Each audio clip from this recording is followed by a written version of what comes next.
کسی نے کہا کہ عورتوں کے لیے مذاقیہ جملے کہنا، جیسے عورتوں کی عقل تو گھٹنے میں ہوتی ہے، یہ موٹی عقل کی ہوتی ہیں، عورتوں کا مقام مردوں سے کم ہے معاشرے میں، ایسا کہنا کیسا ہے؟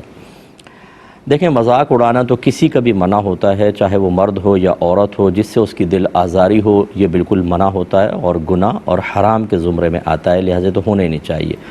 اور ایک ہوتا ہے ویسے ہی دوست مل کے کبھی کبھار اس طرح کا مذاق کرتے ہیں کہ کوئی کسی کی دل آزاری نہیں ہوتی، وہ سب ایک دوسرے کو اس طرح کر رہے ہوتے ہیں،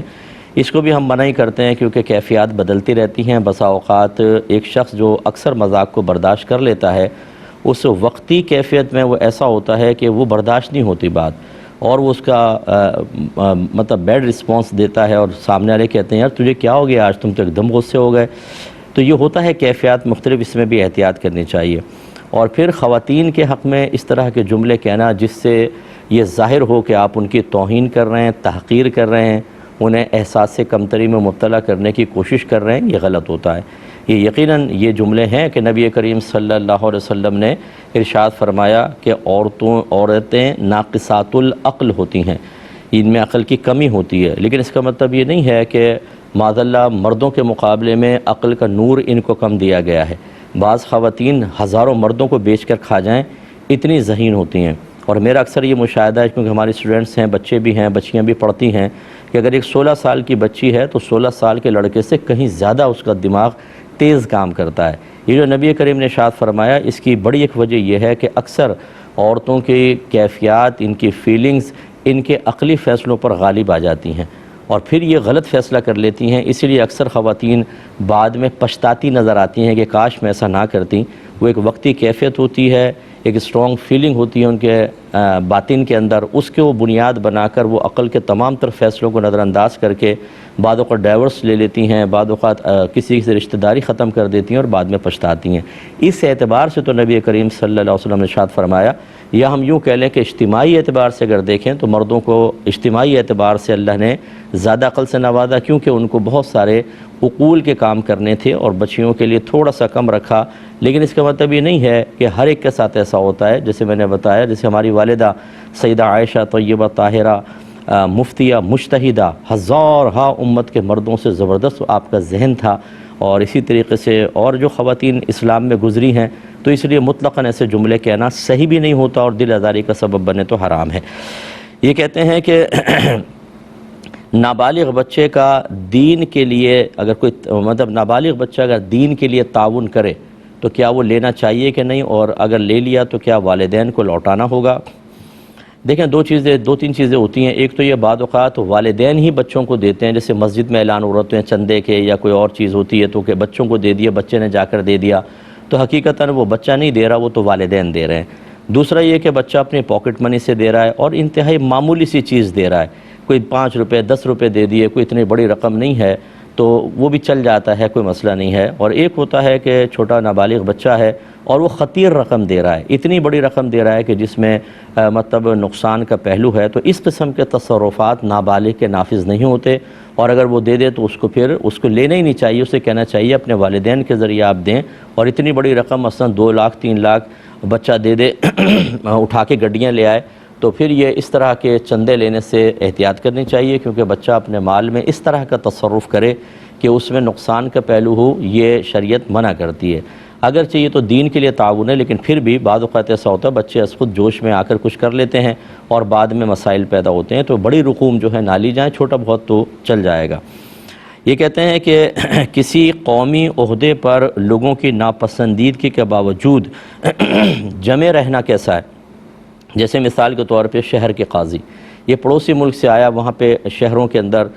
قاضی مقرر ہوتے ہیں، یعنی اس طرح کے بڑے مفتی صاحب جو ہیں غالباً ان کے ہاں وہ فیصلہ کرتے ہوں گے لوگوں کے درمیان، تو ایسے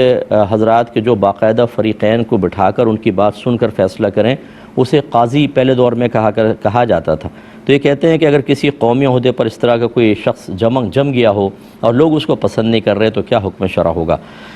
دیکھیں، لوگوں کا پسند ناپسند کرنا جبکہ وہ عوام ہوں، اس کی وجوہات دیکھی جائیں گی۔ بعض اوقات لوگ تھوڑی تھوڑی باتوں پر کسی کو پسند کرنے لگ جاتے ہیں اور کسی کو ناپسند، اور عوام الناس کا حال یہ ہوتا ہے کہ چونکہ علوم دینیہ تو حاصل ہوتے نہیں ہیں، انہیں شرعی تقاضے معلوم نہیں ہوتے، انہیں کسی شخص کے اچھے یا برے ہونے کا شرعی معیار پتہ نہیں ہوتا، وہ ویسی مطلب اخلاقی اعتبار سے یا اپنے رسم و رواج اور رویوں کے اعتبار سے کسی کو اچھا یا برا تو قرار دے سکتے ہیں، لیکن بعض اوقات ایسا ہوتا ہے کہ آپ کو کسی کا رویہ مناسب نہیں لگ رہا لیکن وہ عین شریعت کے مطابق ہے۔ اب لوگ کہیں کہ ہمیں اس کا رویہ پسند نہیں آ رہا، تو لوگوں کے کہنے سے کچھ نہیں ہوتا، اصل میں دیکھا جائے گا کہ کیوں ناپسند کر رہے ہیں، یہ اسباب پتہ ہونے چاہیے۔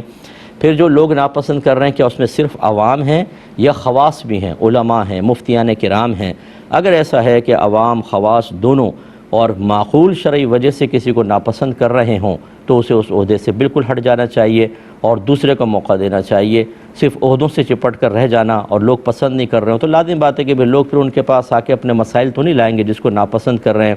جس کے اندر کوئی شرعی قباحتیں موجود ہیں، تو اس لیے پھر اس سے دین کا نظام خراب ہوگا۔ عہدے پکڑ کر بیٹھ جانا یہ کوئی کمال نہیں ہوتا، عہدے سے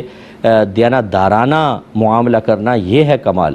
اور اگر کوئی ایسی ناپسندیدگی پیدا ہو جائے تو عہدے پہ فائز شخص کو چاہیے کہ لوگوں کو بلائیں، ان کو موقع دیں کہ آپ مجھے بتائیں مجھ میں کیا غلطی ہیں، ان غلطیوں کو دور کرنے کی کوشش کرنی چاہیے۔ لیکن بہرحال اگر عوام و خواص ان میں شامل ہوں اور پھر کسی کو ناپسند کر رہے ہیں تو انہیں اس عہدے پر قائم رہنے کا حق حاصل نہیں ہے۔ دیکھیں مسئلہ یہ ہے کہ جب کوئی بچی بیوہ ہو یا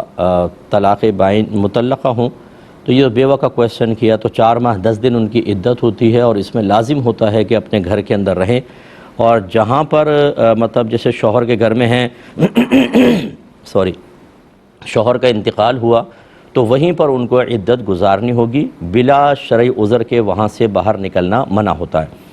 لیکن ہماری شریعت بہت پیاری شریعت ہے، شریعت کسی کو ایسے احکام نہیں دیتی ہے، ایسے معاملات میں پابند نہیں کرتی ہے کہ جس میں وہ شدید حرج اور تکلیف میں مبتلا ہو جائے۔ تو جو صورتحال آپ بتا رہے ہیں اس صورتحال میں بچی بالکل نکل سکتی ہے۔ چنانچہ اگر کوئی فرض کر لیں کہ کسی ایسی جگہ بچی ہو کہ وہاں علاج ہی نہ ہو سکتا ہو تو وہ علاج کے لیے نکل سکتی ہیں، کورٹ میں پیشی وغیرہ ہے کہ نہیں جائیں گی تو کیس بگڑ جائے گا تو وہ دوران عدت کورٹ وغیرہ بھی جا سکتی ہیں۔ ایسی اگر کسی کی زمینیں وغیرہ ہیں اور اسے یقین ہے کہ اگر میں وہاں پر نہیں جاؤں گی تو مزارع وغیرہ فصلیں کھا جائیں گے اور شدید نقصان ہوگا تو بوقت ضرورت اور بقدر ضرورت وہ جا سکتی ہیں۔ ایسی کوئی بہن ہے کہ جن کی جاب ہے اور کوئی کمانے والا نہیں ہے، چھوٹے بچے بھی ہیں، اگر وہ جاب پہ نہ جائیں تو نکال دیا جائے گا، دوسری کو جاب ملے گی نہیں، کفالت کرنے والا کوئی ہو نہ ہو، یہ ساری کنڈیشن کوئی نہ ہو کفالت کرنے والا تو وہ بقدر ضرورت دوران عدت بھی جاب کے لیے جا سکتی ہیں، لیکن جیسی جائیں بس ختم ہو فوراً واپس آئیں، اس سے عدت ختم نہیں ہوتی۔ اور اب جیسے آپ فرما رہی ہیں اگر عزت کا مسئلہ ہے، جوان بچی ہے، سنسان علاقہ ہے اور دیگر نقصانات ہو سکتے ہیں تو بالکل وہ اپنا مقام تبدیل کر سکتی ہیں اور دوسرے مقام پر آ کر عدت پوری کر لیں، اس باہر نکلنے سے یہ گناہگار نہیں ہوں گی۔ لیکن بس یاد رکھیں جو عورتوں میں معروف ہے جی قدم باہر نکال لیا عدت ختم، ایسا نہیں ہوتا، عدت کنٹینیو رہے گی، دوسری جگہ جا کر بقیہ دن پورے کرنے ہوں گے۔